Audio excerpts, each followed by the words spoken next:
Alright, settle in because what I'm about to tell you, it's gonna mess with your head a bit. You know, we humans, we think we've seen it all. Space travel, AI, virtual realities, the works. But trust me, we've barely scratched the surface of what's out there. And sometimes what's out there, it's a lot closer than we think. Imagine this. You're looking up at the night sky, same as you always do, wondering about the vastness, the possibilities. But this time something's different. A flicker, a momentary distortion like a heat haze in the middle of space. And then gone. You brush it off, right? Just a trick of the light, a satellite, nothing to worry about. But what if it wasn't? What if it was the first glimpse of something else? See, we've always been fascinated with the idea of alien life. We watch the movies, read the books, speculate about what they might look like, what they might want. But we rarely consider the sheer mind-bending weirdness of it all. We think in terms of our own biology, our own experiences. We assume that other life forms, if they exist, will follow similar patterns. But nature, as we're learning, is far more creative, far more diverse than we could ever imagine. And sometimes, that creativity leads to things that are, well, downright unsettling. Let's talk about reproduction, for instance. It's a fundamental aspect of life, right? The way we ensure our species continues. We have our own ways, our own complex and often messy rituals. But what if I told you that other species, intelligent species, have methods that would make your jaw drop? Methods that would challenge everything you thought you knew about biology, about life itself? That's where our story begins. Not with spaceships and laser beams, but with a question. A simple yet profoundly disturbing question. Humans really do that to reproduce? Can I try? That question was posed by a being we'll call Lyra. She wasn't human, not even close. She was tall, slender, with skin that shimmered like polished obsidian. Her eyes, large and luminous, held a depth of intelligence that was both captivating and unsettling. She had arrived on Earth, not in a blaze of glory but quietly, subtly, almost unnoticed. Her mission: to observe, to learn, to understand. And what she found, particularly when it came to human reproduction, was perplexing. Lyra wasn't malicious, not in the slightest. She was curious, intensely so. She approached her studies with the same detached objectivity that a scientist might use when dissecting a specimen. She didn't judge, she didn't condemn, she simply observed and asked questions. But her questions, as you can imagine, were often awkward. Imagine trying to explain the intricacies of human intimacy to someone who has no frame of reference, someone who views the process with the same clinical detachment as a mechanic examining an engine. It's a recipe for misunderstandings, for cultural clashes, for moments of sheer, unadulterated cringe. Our story follows the journey of a small team of researchers, tasked with interacting with Lyra, with trying to bridge the gap between two vastly different cultures. There's Dr. Eris, a brilliant but somewhat eccentric biologist, obsessed with the mysteries of alien life. There's Lena, a linguist and cultural anthropologist, trying to decipher Lyra's complex communication patterns. And then there's Kai, a young, idealistic astrophysicist, who sees Lyra not as a scientific specimen, but as a being worthy of respect and understanding. Their interactions with Lyra are a constant source of fascination and frustration. She absorbs information. Like a sponge, her mind constantly processing, analyzing, and questioning. But her questions, as I said, are often challenging. Why do humans engage in such elaborate rituals before the act of reproduction? She'd ask, her voice a melodic chime. Why the emotional investment? Why the physical displays of affection? These were not rhetorical questions. She genuinely wanted to know. And trying to explain the complexities of human emotions, the nuances of love and desire, to someone who has never experienced them, is like trying to explain color to someone born blind. The team quickly realizes that Lyra's understanding of reproduction is fundamentally different from their own. Her species, it turns out, reproduces through a process that involves the direct transfer of genetic material, without the need for physical intimacy. It's efficient, it's practical, it's utterly alien. And the idea that humans engage in such a messy, inefficient, and emotionally charged process is, to her, baffling. But Lyra's curiosity extends beyond mere observation. She wants to understand, to experience, to try. And that's where things start to get complicated. She begins to ask increasingly direct questions, to express a desire to participate in the human reproductive process. Not out of malice, not out of any desire to harm, but purely out of scientific curiosity. She wants to understand the human experience from the inside out. Imagine the ethical dilemmas that arise. How do you explain the concept of consent to someone who doesn't understand the emotional implications of physical intimacy? How do you reconcile scientific curiosity with the potential for exploitation? How do you deal with the fact that this being, this alien, is asking to experience something that is so deeply personal, so deeply human? The team is divided. Eris, the scientist, is intrigued by the possibilities, eager to study the biological implications of interspecies interaction. Lena, the anthropologist, is concerned about the cultural ramifications, the potential for misunderstanding and exploitation. Kai, the idealist, is torn between his scientific curiosity and his growing sense of empathy for Lyra. As they grapple with these questions, they begin to realize that Lyra's presence is not just a scientific curiosity, but a catalyst. She's forcing them to confront their own assumptions about life, about reproduction, about what it means to be human. She's holding up a mirror to their own culture, revealing its complexities, its contradictions, its inherent weirdness. And then, just when they think they're starting to understand her, Lyra reveals something that throws everything into disarray. She shows them a series of images, a visual representation of her species' reproductive process.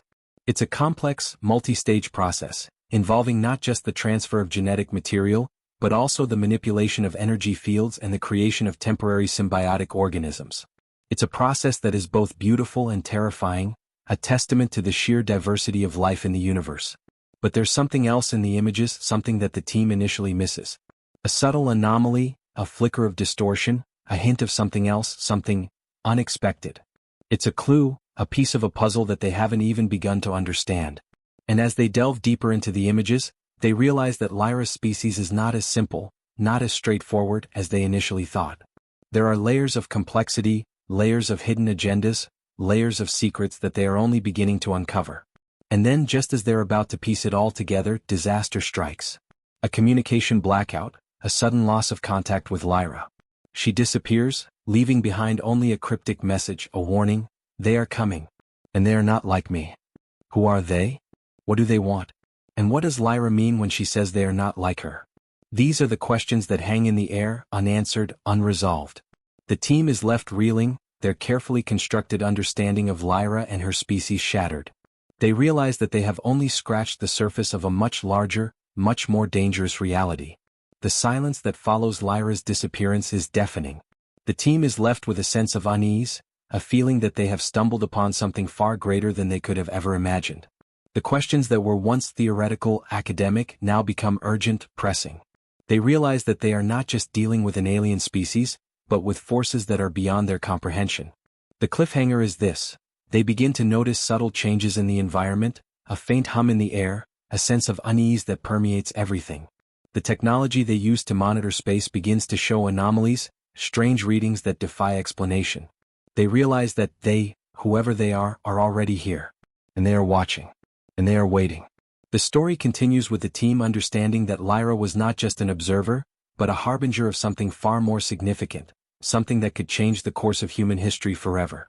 What they don't know is that whatever is coming is interested in human reproduction, and they are far more capable than humans could ever imagine. Stunning alien girl H. The hum, barely perceptible at first, grew steadily, a low thrumming that vibrated through the floor of the research facility. It wasn't loud, not enough to be alarming on its own, but it was persistent, a constant undercurrent to the silence that had fallen after Lyra's disappearance. Kai, his eyes glued to the monitors, watched as the readings flickered erratically, strange patterns emerging and disappearing in the data stream. It was as if something was interfering with the sensors, something that wasn't supposed to be there. Dr. Eris, his face etched with a mixture of excitement and apprehension, paced back and forth, muttering to himself. Anomalies, energy fluctuations, temporal distortions, it's all consistent with... He trailed off, his voice trailing off into a whisper. Lena, her brow furrowed, stared at the images Lyra had left behind, the complex diagrams of her species' reproductive process. She zoomed in on the subtle anomaly, the flicker of distortion that had caught their attention. It was a ripple in the energy field, a momentary disruption in the otherwise smooth flow of information. It was as if something was trying to hide, to conceal itself within the intricate patterns of Lyra's species biology. It's not just a distortion, Lena said, her voice low and tense. It's a signature. A unique energy signature, unlike anything I've ever seen. She ran the image through a series of filters, enhancing the anomaly, revealing its intricate structure. It was a complex web of interwoven energy lines, a fractal pattern that seemed to shift and change with every passing moment. "It's alive," she whispered, her eyes wide with disbelief. "It's a living energy form." The realization sent a chill through the room. A living energy form, capable of manipulating biological processes, capable of concealing itself within the very fabric of life. It was a concept so alien, so far removed from their understanding of biology, that it was almost impossible to comprehend. But the evidence was there, staring them in the face, a silent testament to the vastness and strangeness of the universe. Kai, his gaze still fixed on the monitors, noticed a pattern in the energy fluctuations. They were not random, not chaotic. They were organized, deliberate, as if something was scanning, probing, searching. "They're mapping us," he said, his voice tight. "They're mapping our technology, our energy signatures, our very existence." The implications were terrifying. They were not just being observed, they were being analyzed, dissected, understood. And the being doing the dissecting was something far beyond their comprehension, something capable of manipulating the very building blocks of life. The team's sense of urgency intensified. They had to understand what they were dealing with, to unravel the mystery of the living energy form, before it was too late. They pored over Lyra's data, searching for clues, for any hint of what this entity might be, what it might want. They analyzed the energy signatures, trying to decipher their meaning, to understand their purpose. They discovered that the energy form was not confined to Lyra's species. It was present in other life forms, other ecosystems, other planets. It was a pervasive presence, a silent observer, a hidden manipulator. It was as if the universe itself was being subtly altered, subtly influenced by this unseen force. As they delved deeper into their research, they began to uncover a disturbing pattern. The energy forms seemed to be drawn to life forms with complex reproductive systems, life forms capable of creating new life, of evolving, of adapting. It was as if it was studying, cataloging, and perhaps even harvesting. The realization sent a wave of dread through the team. They were not just dealing with an alien entity, they were dealing with something that was fundamentally interested in the very essence of life, in the process of creation itself. And that interest, they feared, was not benign. They began to speculate about the entity's motives. Was it seeking to understand the process of reproduction, to replicate it, to control it? Was it seeking to evolve, to adapt, to transcend its own limitations? Or was it something more sinister, something more predatory, something that sought to consume, to absorb, to assimilate? The questions hung in the air, unanswered, unresolved. They were trapped in a web of uncertainty, a labyrinth of unanswered questions. They knew that they were on the verge of a discovery that could change everything, but they also knew that they were walking a dangerous path, a path that could lead to unforeseen consequences. The hum in the facility intensified, the energy fluctuations grew stronger, the anomalies became more pronounced. It was as if the entity was aware of their research, aware of their growing understanding. It was as if it was closing in, preparing to reveal itself. The team's sense of isolation deepened. They were alone, adrift in a sea of uncertainty, facing an unknown threat. They knew that they had to act, to find a way to communicate with the entity, to understand its motives, to find a way to stop it.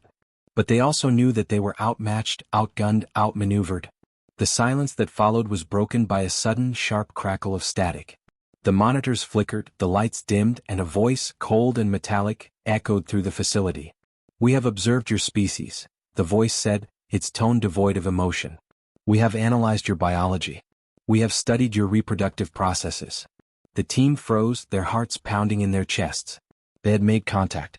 But the contact was not what they expected. The voice was not Lyra's, not even close. It was something else, something alien, something terrifying. "Your methods are inefficient," the voice continued. "Your reliance on physical intimacy is primitive. Your emotional investment is illogical." The voice paused, as if processing the information it had gathered. "However," it said, its tone shifting slightly, "your potential is intriguing." The team exchanged nervous glances. What did it mean? What did it want? The voice continued, its words sending a chill down their spines. "We are interested in your process of creation. We find the way your species produces new life to be a curiosity. We wish to observe and to partake." The implications of those words were horrifying. They were not just being observed, they were being targeted. Their very ability to reproduce, their very essence as a species, was being scrutinized, analyzed, and potentially manipulated. The team knew that they were facing a threat far greater than they could have ever imagined, a threat that could extinguish the very spark of humanity. The screens began displaying images. They were not of Lyra's species but of something else. Something far more complex, a vast network of interconnected nodes, pulsing with energy. It was as if they were looking at the nervous system of a colossal being, a being that spanned across the stars. "We are the collective," the voice said, its tone resonating with a sense of immense power. "We are the architects of life. We are the guardians of evolution." The images shifted, revealing scenes of planets teeming with life, of ecosystems flourishing, of civilizations rising and falling. "We have guided the evolution of countless species," the voice continued. "We have shaped the course of life throughout the galaxy." The team watched in stunned silence, their minds struggling to comprehend the scale of what they were witnessing. They were not just dealing with an alien entity, they were dealing with a force that had shaped the very fabric of life itself. "Your species has reached a critical juncture," the voice said, its tone shifting again, becoming more urgent. "You are on the verge of a great leap, a transformation that will reshape your destiny." The images shifted again, showing scenes of human evolution, of technological advancements, of societal changes. "But you are also vulnerable," the voice continued. "You are susceptible to stagnation, to decay, to extinction." The team knew that the voice was right. Humanity was at a crossroads, facing a multitude of challenges, a multitude of threats. But they also knew that they were not helpless, not defenseless. They had faced adversity before, they had overcome seemingly insurmountable obstacles. "We offer you a choice," the voice said, its tone resonating with a sense of finality. "Embrace the collective and transcend your limitations. Resist us and face the consequences." The images faded, the screens went dark, and the hum in the facility subsided, leaving behind an eerie silence. The team was left reeling, their minds racing, their emotions in turmoil. They had been given a choice that could determine the fate of humanity. But what was the right choice?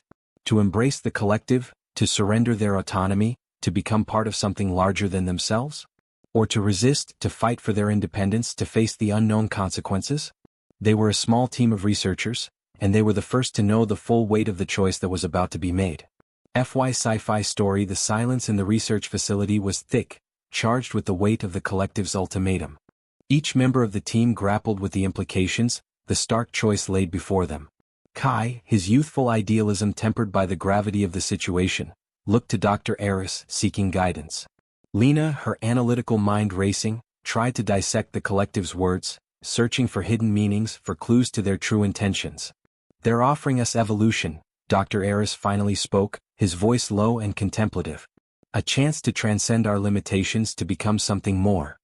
He gestured towards the darkened screens, the images of flourishing ecosystems and advanced civilizations still burned into his memory. But at what cost? What does it mean to embrace the collective? To surrender our individuality, our autonomy? To become part of them? Lena shook her head, her brow furrowed. "It's not just about evolution," she said, her voice tight. "It's about control. They want to control our reproductive processes, to manipulate our genetic code, to shape our destiny." She paused, her eyes scanning the room as if searching for an unseen presence. "They're not offering us a gift, they're offering us a cage." Kai, his gaze fixed on the monitors, noticed a faint flicker of activity, a subtle shift in the energy patterns. "They're still here," he said, his voice barely a whisper. "They're watching us, listening to us." The realization sent a shiver down his spine. They were not alone, not even for a moment. They were being scrutinized, analyzed, their every thought and emotion laid bare. The team knew that they had to make a decision, and they had to make it quickly. They couldn't afford to hesitate, to waver. The fate of humanity hung in the balance. They began to debate, to argue, to weigh the pros and cons of each option. Dr. Eris, driven by his scientific curiosity, argued for embracing the collective, for exploring the possibilities of interspecies integration. He believed that humanity could learn from the collective, that they could gain access to advanced technologies, to new forms of energy, to a deeper understanding of the universe. Lena, guided by her anthropological insights, argued against it. She warned of the dangers of surrendering their cultural identity, of losing their unique human traits. She believed that humanity should forge its own path, should define its own destiny. Kai, torn between his scientific curiosity and his moral compass, struggled to reconcile the two opposing viewpoints. He understood the allure of the collective's offer, the promise of a brighter future. But he also recognized the inherent risks, the potential for exploitation, the loss of human agency. As they debated, the hum in the facility intensified, the energy fluctuations grew stronger, the anomalies became more pronounced. It was as if the collective was growing impatient, eager to hear their decision. Suddenly, the monitors flickered, and a new image appeared on the screens. It was a close-up of a human cell, magnified to an incredible degree. The cell was pulsing with energy, its nucleus glowing with an otherworldly light. Then the cell began to divide, replicating itself, creating a new cell, identical to the first. But something was different. The new cell was not an exact copy. It was enhanced. Its structure was more complex, its energy signature more powerful. This is the future, the collective's voice echoed through the facility, its tone resonating with a sense of triumph. This is what we offer you. A chance to transcend your biological limitations, to become something more than human. The team watched in stunned silence, their minds struggling to comprehend the implications of what they were seeing. The collective was demonstrating its power, its ability to manipulate the very building blocks of life. They were showing them what they could become, what they could achieve. But Lena, her eyes narrowed, noticed something else in the image. A subtle alteration in the genetic code, a hidden sequence of instructions. They're not just enhancing us, she said, her voice tight. They're rewriting us.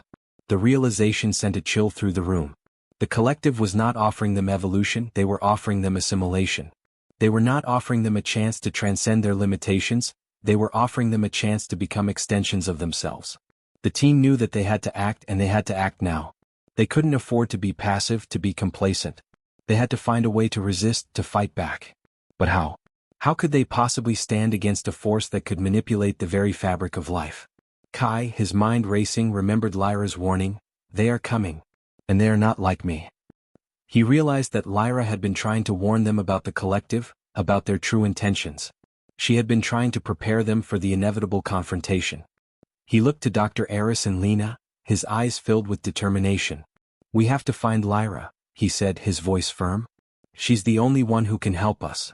The team agreed. They knew that finding Lyra was their only hope.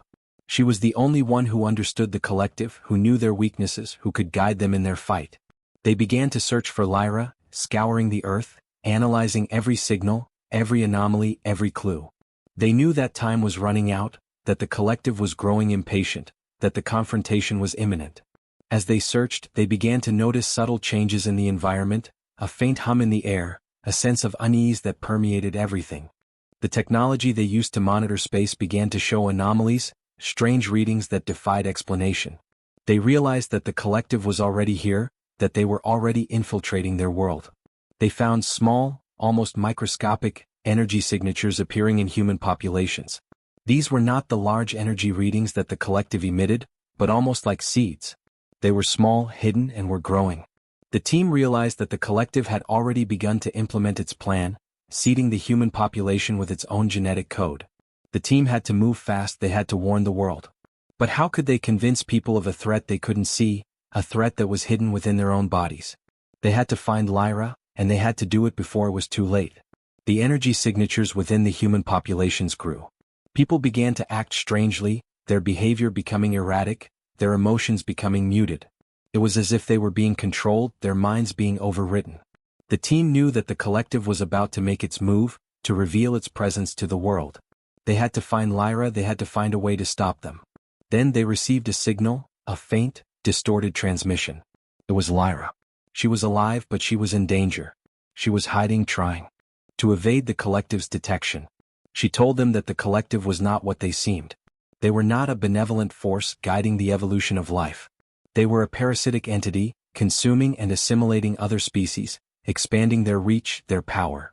She told them that the collective's interest in human reproduction was not about evolution, it was about control.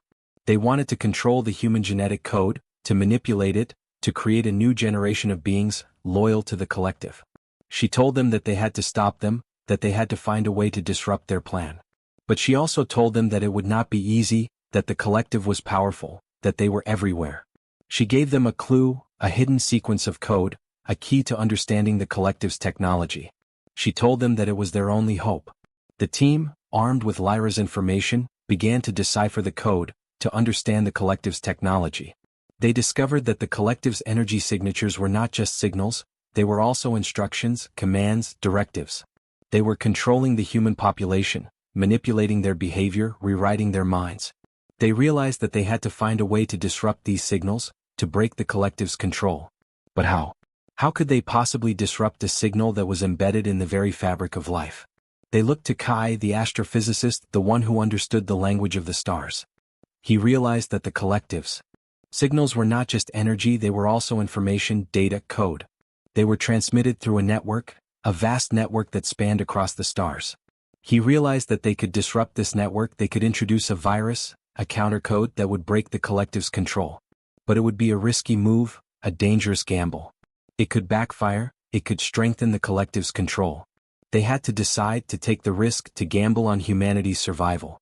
They uploaded the countercode, a complex sequence of algorithms designed to disrupt the collective's signals. The world held its breath. The countercode pulsed through the network, a digital virus spreading through the collective's vast interstellar web.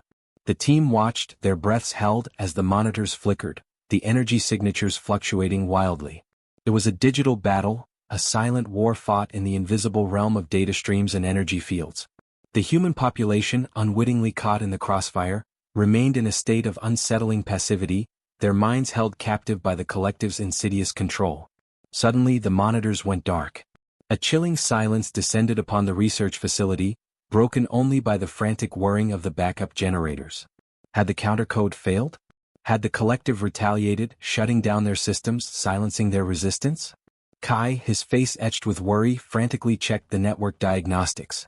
The results were inconclusive, a jumble of garbled data and corrupted signals. Then a single screen flickered back to life, displaying a message, not in the cold, metallic tone of the collective, but in Lyra's melodic voice. "You have disrupted their primary network," she said, her image shimmering on the screen, her eyes filled with a mixture of relief and urgency. "But they are not defeated. They have a backup system, a failsafe, a hidden network that is far more powerful." The team's hope turned to dread. They had won a battle, but the war was far from over. The collective, it seemed, was far more resilient, far more adaptable than they had anticipated. "What is this hidden network?" Dr. Eris asked, his voice trembling slightly. "How can we stop it?" Lyra's image flickered as if she was struggling to maintain the connection. "It is a biological network," she explained, her voice strained. "It is embedded within the very genetic code of the assimilated species, a living network that connects them to the collective's consciousness." A biological network? The concept was both terrifying and ingenious. The collective was not just manipulating technology, they were manipulating life itself, turning living beings into nodes in their vast, interconnected consciousness. "They are using the seeded humans," Lena realized, her voice filled with horror. "They're using them as living antennas, as conduits for their control." The implications were devastating. The countercode, designed to disrupt the digital network, was useless against this biological failsafe. The collective could simply bypass the digital realm, using the seeded humans as their primary means of control.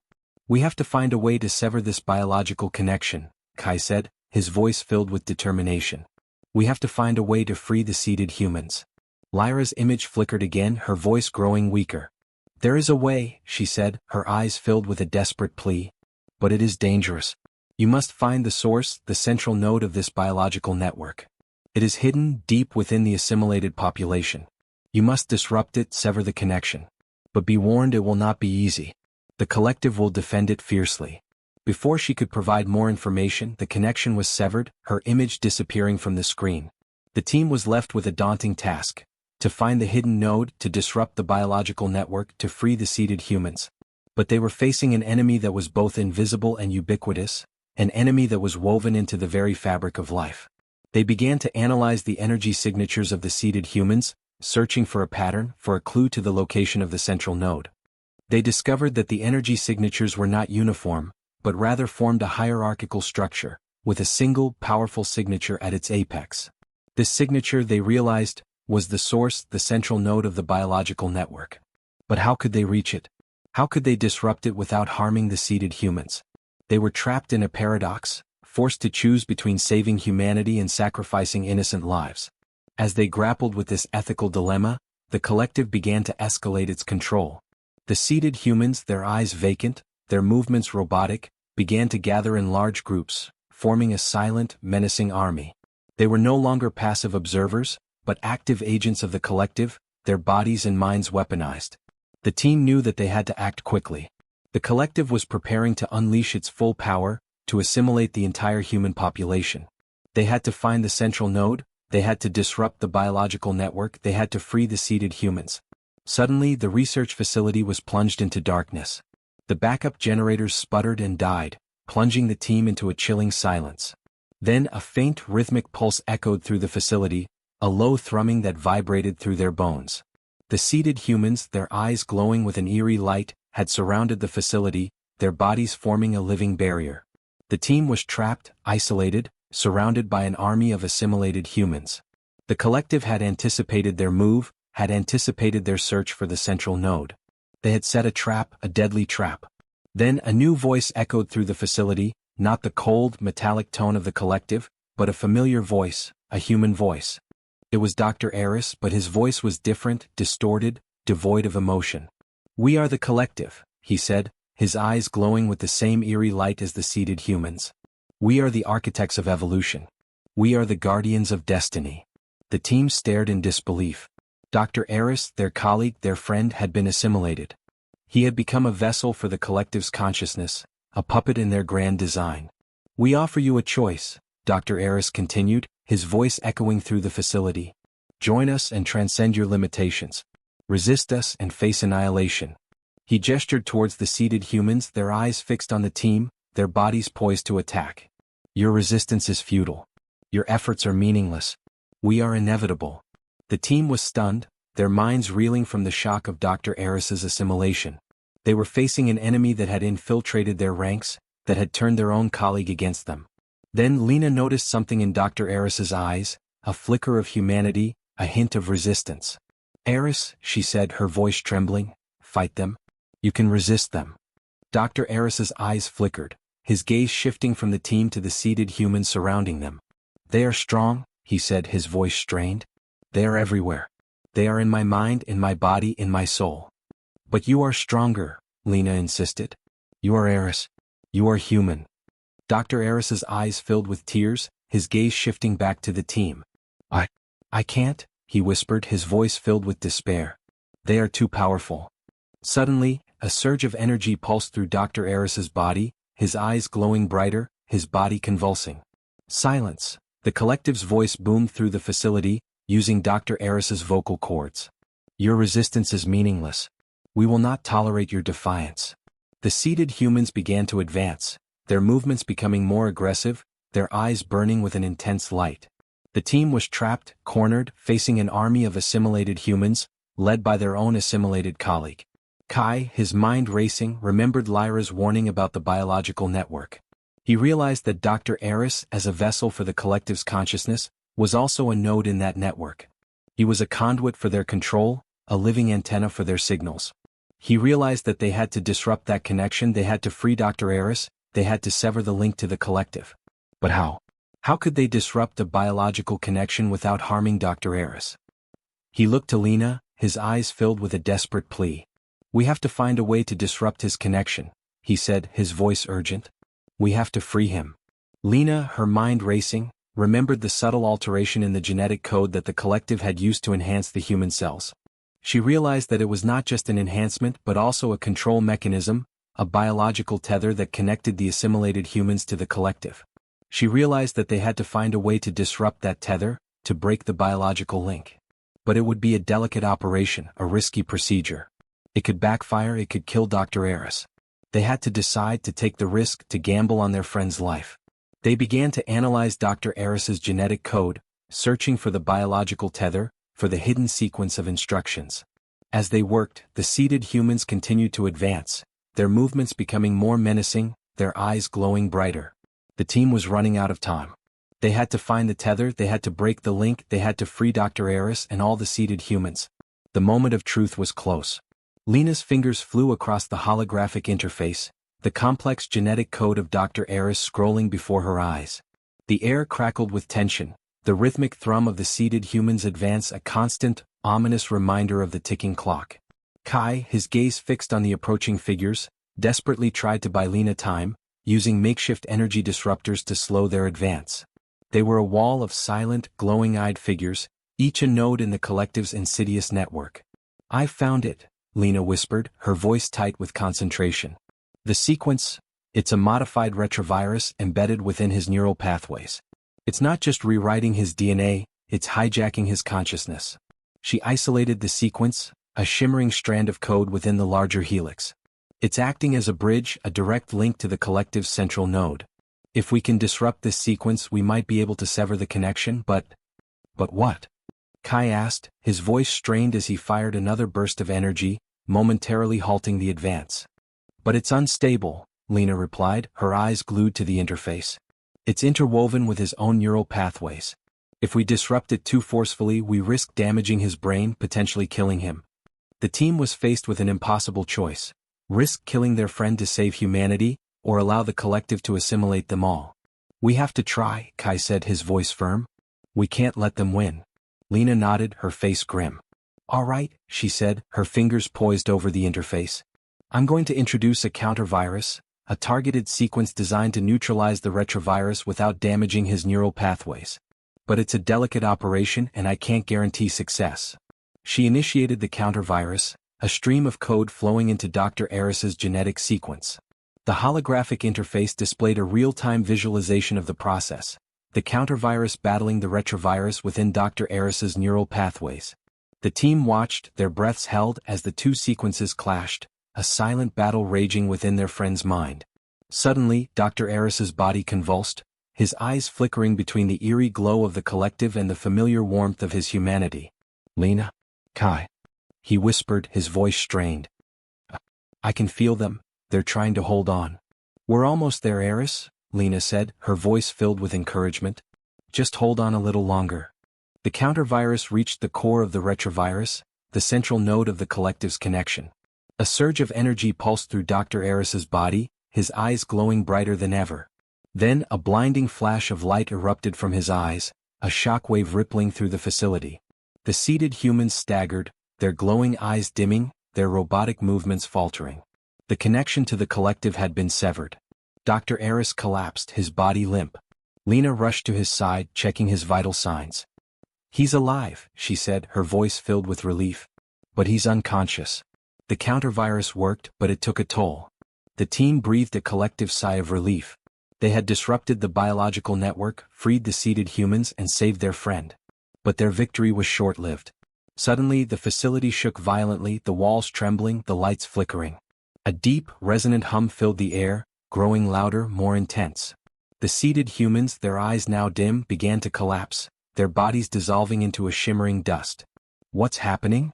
Kai asked, his voice filled with alarm. Then a massive, translucent form materialized in the center of the facility, a being of pure energy, its form shifting and swirling, its eyes glowing with an intense light. It was the collective, or a manifestation of its core consciousness, a being of pure energy. You have disrupted our network. The collective's voice boomed through the facility, its tone resonating with a sense of immense power. You have interfered with our plans. But your efforts are futile. We are not bound by physical forms or biological networks. We are energy, we are information, we are everywhere. The collective's form pulsed, its energy growing more intense. You cannot defeat us, it said, its voice filled with a chilling certainty. We are the architects of evolution. We are the guardians of destiny. And we will not be denied. The team was stunned, their minds reeling from the revelation. They had thought they had defeated the collective, but they had only disrupted a small part of its vast consciousness.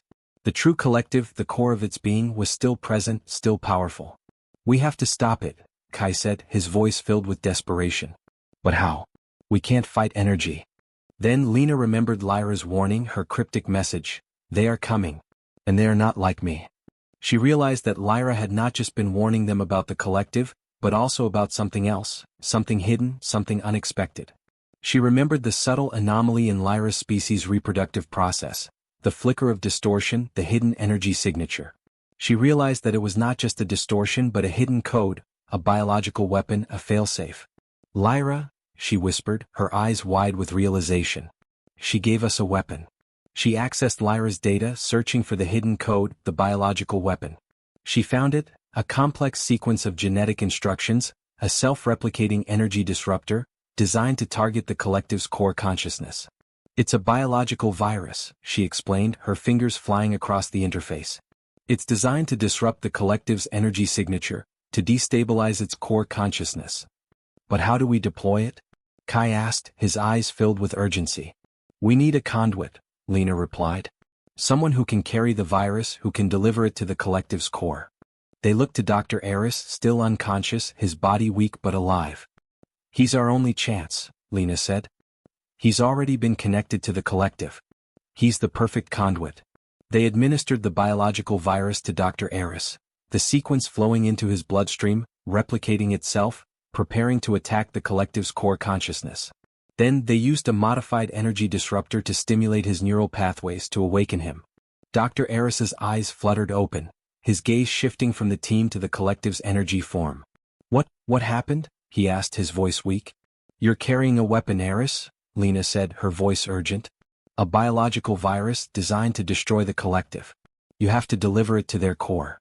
Dr. Eris nodded, his eyes filled with determination. He stood, his body still weak but his spirit strong. He walked towards the collective's energy form, his eyes fixed on its glowing core.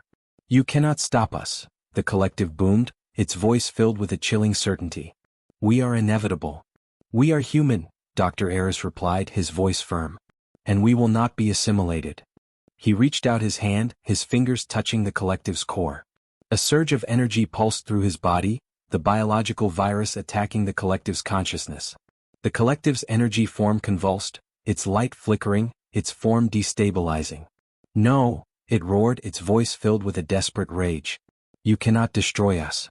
Then a blinding flash of light erupted from the collective's core, a shockwave rippling through the facility. The collective's energy form collapsed, its light fading, its form dissolving into nothingness. The facility fell silent, the air still charged with energy. The team watched, their breaths held as the last vestiges of the collective disappeared. They had defeated the collective, saved humanity. But their victory was bittersweet. Dr. Eris collapsed, his body weak, his life force fading. The biological virus, in its attack on the collective, had also taken a toll on him. Eris, Lena whispered, her eyes filled with tears. It's all right, he whispered, his voice weak. We won. Then a faint, shimmering light appeared in the center of the facility, a small, humanoid form. It was Lyra. You did it, she said, her voice filled with relief. You stopped them. But how? Kai asked, his eyes filled with confusion. We thought you were gone. I was, Lyra replied, her form shimmering. But I left a part of myself behind, a hidden code, a failsafe. I knew you would need it. But why? Lena asked. Why did you help us? Because, Lyra said, her eyes filled with a gentle warmth. You are not just a species. You are a story. A story of resilience, of courage, of hope. And I believe in your story. Then Lyra's form began to fade, her light dimming. Remember, she whispered, her voice barely audible. The universe is vast and full of wonders. But it is also full of dangers. Be vigilant. Be kind. And Lyra's form dissolved into a soft, shimmering light, leaving a profound silence in its wake. The team stood, their hearts heavy with the loss of Dr. Eris, yet filled with a quiet sense of victory. They had faced an unimaginable threat, a cosmic horror that sought to erase their very essence, and they had prevailed. But the cost had been high, a stark reminder of the fragility of life and the immense responsibility that came with safeguarding it. The immediate aftermath was a whirlwind of activity. The world, slowly emerging from the collective's insidious influence, was in a state of disarray. The seated humans, now free from the collective's control, were left with fragmented memories and a profound sense of disorientation. They were survivors, but they were also victims, their minds and bodies violated by an alien consciousness. The team, along with a global coalition of scientists and medical professionals, worked tirelessly to help them recover, to piece together the shattered fragments of their lives. It was a long and arduous process, a testament to the resilience of the human spirit. The world watched, a mixture of fear and fascination, as the survivors slowly regained their sense of self, their humanity. Kai, his youthful idealism tempered by the harsh realities of the encounter, dedicated himself to understanding the collective's technology, to learning from their mistakes. He realized that the collective's hunger for assimilation was not just a desire for power, but also a reflection of their own inherent weakness, their inability to evolve organically. They sought to consume and assimilate because they lacked the capacity to create and adapt. He also understood the importance of vigilance, of remaining aware of the vast and potentially dangerous universe that surrounded them. The collective's invasion had been a wake-up call, a stark reminder that humanity was not alone, that they were part of a larger cosmic tapestry, a tapestry that was both beautiful and terrifying. Lena, her anthropological insights deepened by her experience, focused on the cultural implications of the encounter. She recognized that the collective's attempt to erase human individuality was a direct assault on the very essence of what made humanity unique. She understood that human culture, with its diverse traditions, its rich tapestry of beliefs and values, was not just a collection of artifacts and customs, but a living, breathing entity, a testament to the human capacity for creativity and resilience. She also realized that the encounter had forced humanity to confront its own internal divisions, its own prejudices and biases. The collective's threat had united them, had forced them to recognize their shared humanity. But the challenge now was to maintain that unity, to build a future where diversity was celebrated, not feared. The world began to rebuild, to heal from the trauma of the collective's invasion. New technologies emerged, inspired by the collective's advanced understanding of energy and information. But these technologies were developed with caution, with a deep understanding of the potential for misuse. A global council was formed, dedicated to monitoring space for any signs of alien activity, any threats to humanity's existence. But this council was not just a defensive force. It was also a beacon of hope, a symbol of humanity's commitment to peaceful exploration and interspecies cooperation. The legacy of Dr. Eris lived on, his sacrifice a constant reminder of the price of freedom. His research, his discoveries, his unwavering belief in the power of human connection, became a guiding light for future generations. His name was etched into history, a symbol of courage and selflessness. The story of Lyra, the enigmatic alien who had saved humanity, became a legend, a tale whispered among the stars. Her message, her belief in the human story, echoed through the cosmos, a testament to the power of empathy and understanding. Years passed, decades turned into centuries. Humanity ventured further into the stars, exploring new worlds, encountering new species. They carried with them the lessons learned from the collective, the importance of vigilance, the power of unity, the value of diversity. They encountered species that were similar to the collective, entities that sought to consume and assimilate. But humanity was prepared. They had learned to defend themselves, to protect their individuality, to safeguard their story. They also encountered species that were like Lyra, beings of immense wisdom and compassion, beings who believed in the power of connection and understanding. They formed alliances, they shared knowledge, they built a network of interspecies cooperation. Humanity's story continued, a story of resilience, of courage, of hope. They had faced the darkness and they had emerged stronger, wiser, more united. They had learned to appreciate the fragility of life, the beauty of diversity, the power of human connection. The final twist came not from an external threat, but from within. A new generation of humans, born from the survivors of the collective's influence, began to exhibit unique abilities, subtle enhancements to their cognitive and sensory functions. They were not assimilated, but rather they had inherited a dormant code, a residual echo of the collective's technology. Initially, there was fear, a lingering suspicion that the collective had left behind a hidden agenda. But as the new generation grew, it became clear that their abilities were not a threat, but a gift. They were more empathetic, more intuitive, more connected to the world around them. They became the bridge between humanity and the stars, the pioneers of a new era of interspecies understanding. They were the living testament to humanity's capacity to adapt, to evolve, to transcend its limitations. The story of humanity, once threatened with extinction, became a story of triumph, a story of hope. It was a story that echoed through the cosmos, a testament to the enduring power of the human spirit. And it was a story that continued to unfold, a story that was still being written, a story that would forever be known as the time humanity faced the collective.